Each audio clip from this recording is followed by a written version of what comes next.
Hey, it's James with the club here again. We're on another virtual field trip. Today, we have a special field trip. As you can tell, we're out here.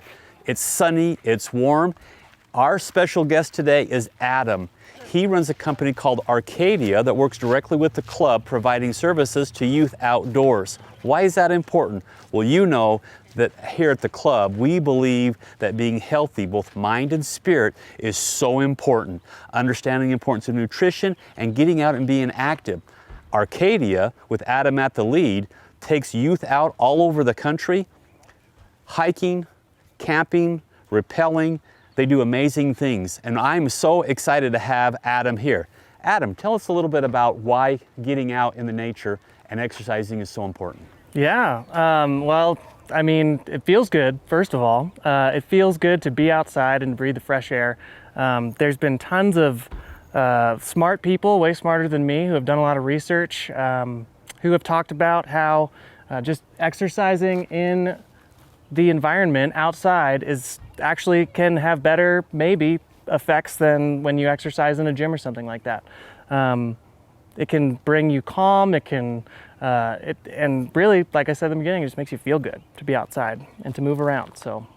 It is so important for us to remain active, to exercise our muscles. Some like to exercise muscles by running or by playing sports or by lifting weights. Others like to do exercise by hiking and camping. I'll tell you something that's really important to me is getting out in nature and relaxing and feeling the spirit of being out in the forest or on a long hike like this. It calms your nerves, it recenters who you are, and allows you to start to deal with the stressors that we have in life. So before we start on a big hike like this, I'd like Adam to touch base on some of the important things that you want to do in preparation and to better understand the equipment that you need to have a fun and enjoyable hike. Great, well, fortunately, in order to just go on the trails, just for a day hike, you don't need a ton. There's this thing called the 10 Essentials, and it's 10 items or groups of items that are important to have when you go out into the woods or on a trail in the mountains. And I'm just going to show you a few of them. Today you can see it's very sunny, so we bring sun protection. This is one way to protect your skin from the sun. I've already put some on, so I'm not going to demo that. You all know how to put on sunscreen. But also, you can see that I've chosen to wear long sleeves and pants. This is a very lightweight long sleeve t-shirt, and same with these pants. And they help to keep the sun off of my skin. I've worn a hat to keep the sun out of my eyes, and I've also brought sunglasses that I'll be wearing as we hike. All things that help with sun protection, so that's a big one. Extra food. I brought some snacks. Now these are, you can bring dried fruit, you can bring nuts, you can pack a sandwich. I really love fig bars, and so I've put them in this bag. The reason you may think, well, that's kind of weird, why did he open them up and then put them in another bag? It seems like a lot of work. Well, it's going to help us in the long run if we plan ahead and prepare our everything, including our food, and we can repackage it, and that means that when we sit down and have a snack, we're not worried about that one corner of the granola bar or the wrapper that we have flying away and being left in the wilderness where it's beautiful. So we got some snacks. This is a big first aid kit. You don't need one this big. It's just what we have. And it's full of stuff like Band-Aids and different, like if you get stung by a bee, there's some Benadryl in there, a whole bunch of things. You can build your own at home with stuff that you have just in your own home first aid kit. We've got some water. We're not going on a super long hike, so I'm just bringing, this is just a liter of water. And so we'll bring this. What else do we have in here? Oh, just in case we were to get caught out for longer than we were hoping. This is just a little, it's very tiny, but believe it or not, this is like a little shelter. It's a sleeping bag that you can open up and you can stay in, and it'll reflect your body heat. You can get these pretty cheap around town at Rec Outlet or any, Walmart or whatever, and just throw this in your pack. It weighs barely anything, doesn't take up a lot of space. And if you got caught, then it would be a lifesaver, really. And again, we're in the daytime. Why would you need to bring a light? Well, if you're gonna get caught out longer than you were hoping, or if you get lost, this is something that could help. Bring in a headlamp or a flashlight. This is a lighter, just in case, again, I get caught out in the middle of the night. Now, I would suggest that you don't just build a fire out in the woods, but that you make sure you know what you're doing. You could practice at home in building small campfires, if that's something that is allowed at your home. Make sure you ask your guardians first. And then, it's warm out here, but I brought an extra jacket. And I will actually probably use this today. It's just a lightweight jacket. It's got some waterproofness or water resistance to it, and some wind resistance. And I'll actually use this later on because we're going to get sweaty and hot as we're going up the mountains. And then when we stop in the shade, we're going to have all this sweat on us, and the temperature's going to be much cooler. So I'm going to get cold, actually, even though it's warm out. And so I'm going to wear this and bring it in case, just for that, and also in case if it rains. So those are some of the things that you can bring. It's also important that if you have a cell phone, that you bring it with you, just in case you get into trouble. Now, or if you were to get hurt. Now, if you bring the cell phone, you're not always going to have cell service when you go on these hikes. And so it's really important that you let people know, someone, whether it's a friend or a parent or a guardian or a grandparent, know where you're going and what your plan is. It's really important to let people know what your plan is. I cannot emphasize that enough, because if you were to get stuck out here overnight, people would be really worried about you, and they may not even know where to look. And then that can just cause a ton of ruckus and can be really dangerous for you. So I have kind of a fancy backpack here because I do this a lot, but you don't need a fancy backpack. All you need is just a backpack you bring to school, and that would definitely suffice. You could fill it up with these things. It's not that heavy, and you're prepared for the worst, and you're also prepared to just have a good time. All right, Adam, that's awesome. Stand right next to me here. So I wore these clothes on purpose, if you look up and down. So I got one thing right. I got my hat right, protecting my head from the sun, but I didn't wear any sunglasses. Look at the long sleeve shirt that keeps the sun off your arms, but also keeps bugs off of you, or may keep you out of like poison ivy or other things that can cause irritation to your arms. I have shorts on. Now, it is warm, right? But the best protection is a light pair of pants that will protect your legs from the sun or from any type of, again, poison ivy or things that may cause you issues. Another thing that's the difference is look at our shoes. Adam, can you tell me why you wear hiking boots rather than just tennis shoes? Yeah, I mean, these are a little bit thicker on the bottom, which actually protects you and protects your feet in the long run from, hi. From, if I was to keep walking on top of this rock isn't just flat, right? It's pokey, it's pointy. If I have thin shoes on, it's gonna really beat my feet up really fast. Yeah, after a while, when you hike and you step on roots that are sticking up and rocks that are sticking up, the soft soles of tennis shoes, which are great on flat surfaces, the rocks start pushing on your feet, and after a while, your feet start to hurt. So these are the type of things we want you to think about before you go on a hike so that you're more prepared. I believe Adam talked about something that I also believe is super important, is that you always communicate with friends and family when you're going to go on a hike so they always know where you are. But having all of that, one of the best things about this is you can hike for free. There are so many trailheads here in this area that you can go to, and you can take a hike in these beautiful mountains, whether it's a short hike or a long hike, whether it's an easy hike or a more difficult hike. You can take all these amazing hikes here in the Ogden area, and it doesn't cost you anything, and it's a great opportunity to get out and relax and enjoy and have fun with family and friends. So, where are we going today? We're going up to a pond. Okay, here we go. Follow us.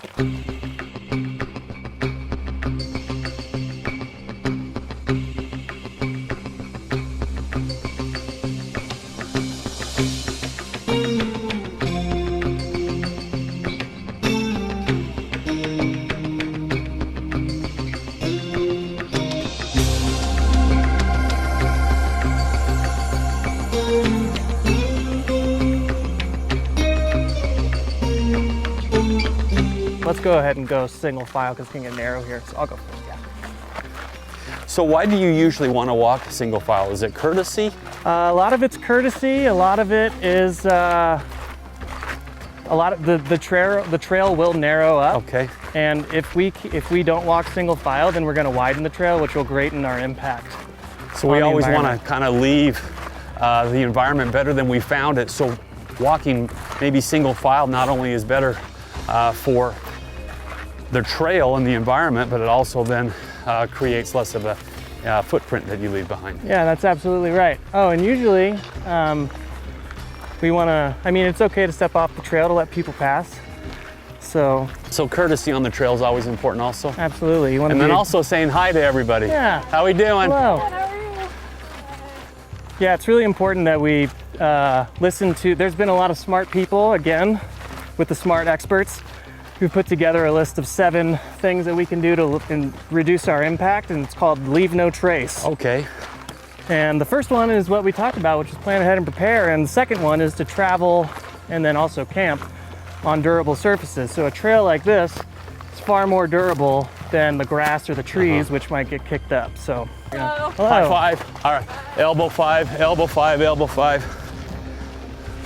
So this is why we get out. That's right. You don't have to go far to get some awesome views. We've been hiking for 5 minutes, and you already get some pretty great eye candy out here. Why, thank you, Adam.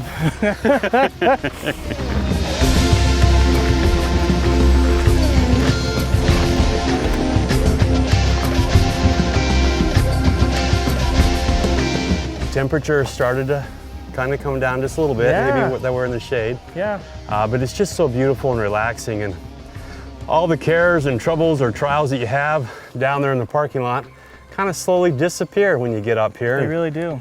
It kind of creates, a better feel about who and where you're at. And many times when we're all stuck together in the house, we get a little stressed out. Yep. You get up here, walk around, get your heart rate going, see the beautiful mountain and the beautiful nature. It really is good for the mind and also for the body. So we'll keep on hiking, but I just wanted to take a second and just kind of look around. We have such a crazy life. We run around and do all these things. We're doing homework and we've got chores and all the things that we're asked to do. It is so good to get out and relax. And that's kind of how I'm starting to feel. Oh yeah. So, Yeah. all right, we'll keep on going. I don't think many people know of all these amazing hidden gems as far as trails that we have. Well, in Ogden itself, I mean, there's hundreds of miles of trails just in this area. Oh, this is so cool. Feels like we're almost in a tree tunnel. Yeah, that's right. All of a sudden we haven't seen anybody. I know, it really thins out as you get a little bit deeper. Everyone goes they got their own plan, Mountain bikers, hikers, runners. So that is another thing that's interesting.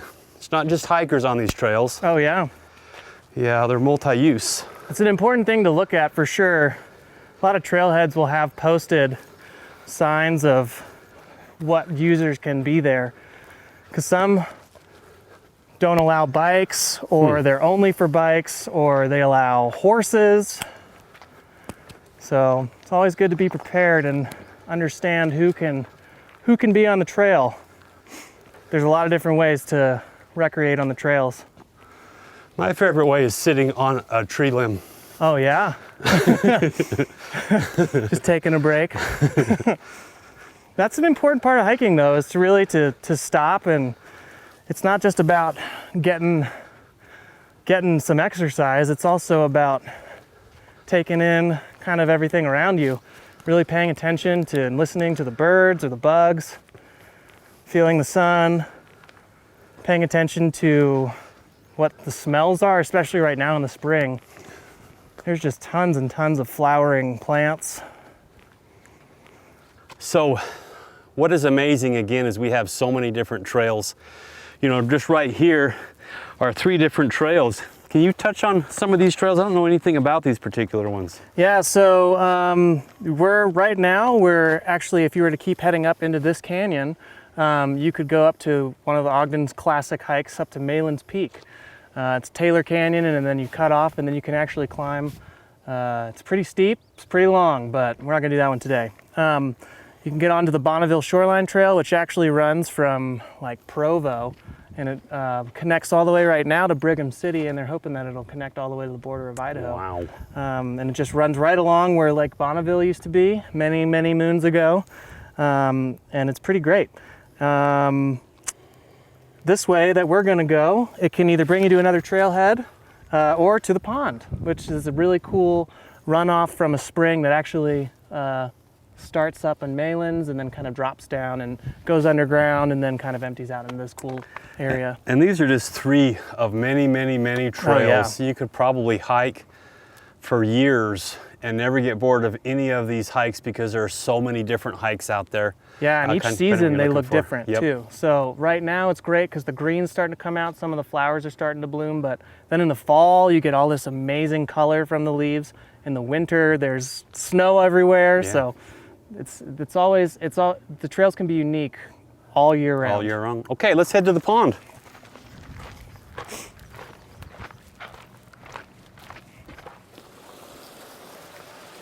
Wow, this is beautiful. We're finally at the pond here. It's been an amazing hike so far, so thank you, Adam. Yeah. I appreciate your time today.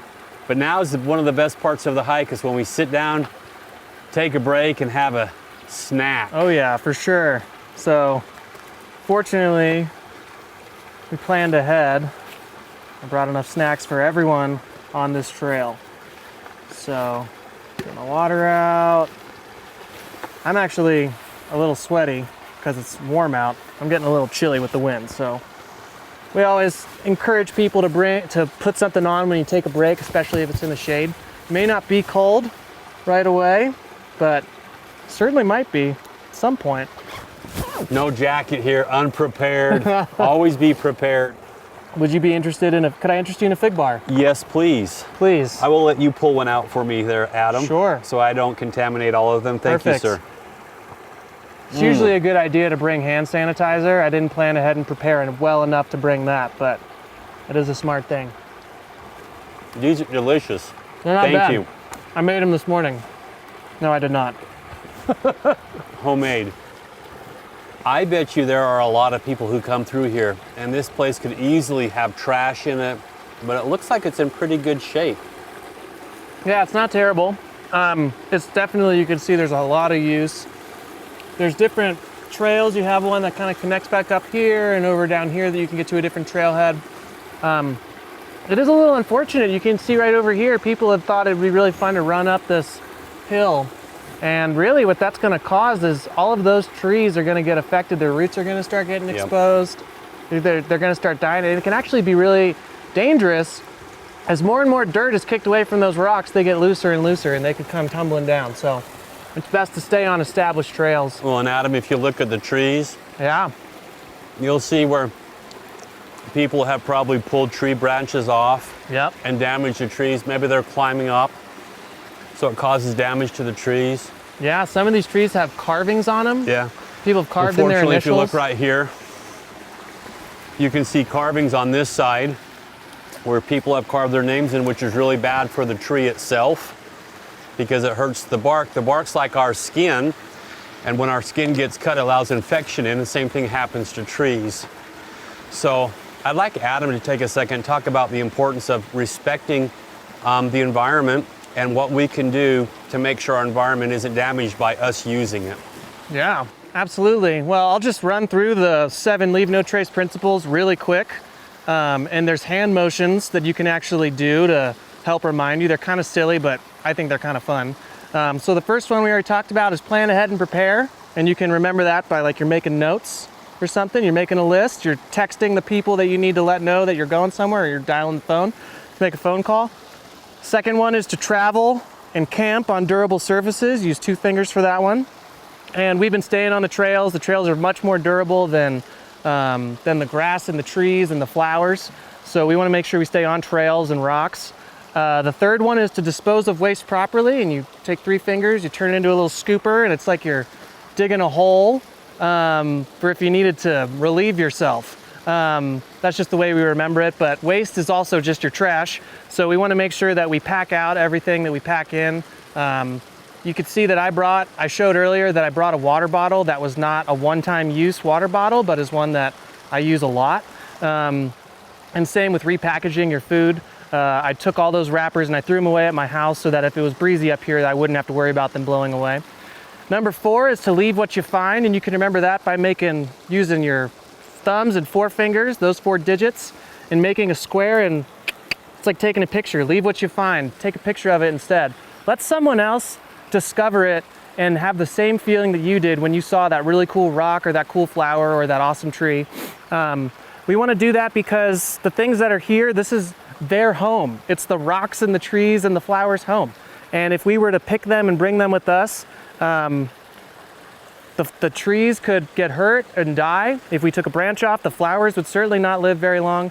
And all of these things add, if everyone was to take something, then we wouldn't have these beautiful things to look at. And a lot of homes for animals could be destroyed. Number 5 is to minimize campfire impacts. This is like a flaming fire. And basically, don't use a fire, don't build one unless you're at a campsite that has a fire pit. If that's basically your best practice, bring a camp stove and some camp fuel if you want to cook something warm. And number 6 is 1, 2, 3, 4, 5, 6, 3 fingers on each hand. Respect wildlife, like this. You can make like antlers or little ears. That was my favorite. And a general rule that we teach our students is what's called the rule of thumb. And if you stick out your thumb with a straight arm, and if you see an animal and you can't cover it with your thumb, then you're too close. You want to leave that thing be. You want to remember that this is their home and we're just visitors. So we want to respect wildlife. And then number 7 is 7 fingers like this. You're waving and you're giving a peace sign or a rock on or a hang loose. And this is to be considerate of other visitors. And we've been doing that this whole time. We've been saying hi to people. We've been letting them pass us on the trails. We've been communicating with them. We're thinking about not carving our names into trees and stuff like that so that those who can come behind us can enjoy this beautiful, pristine place, and we can keep it that way. So those are some ways that you can remember how to minimize your impact when you go on hikes.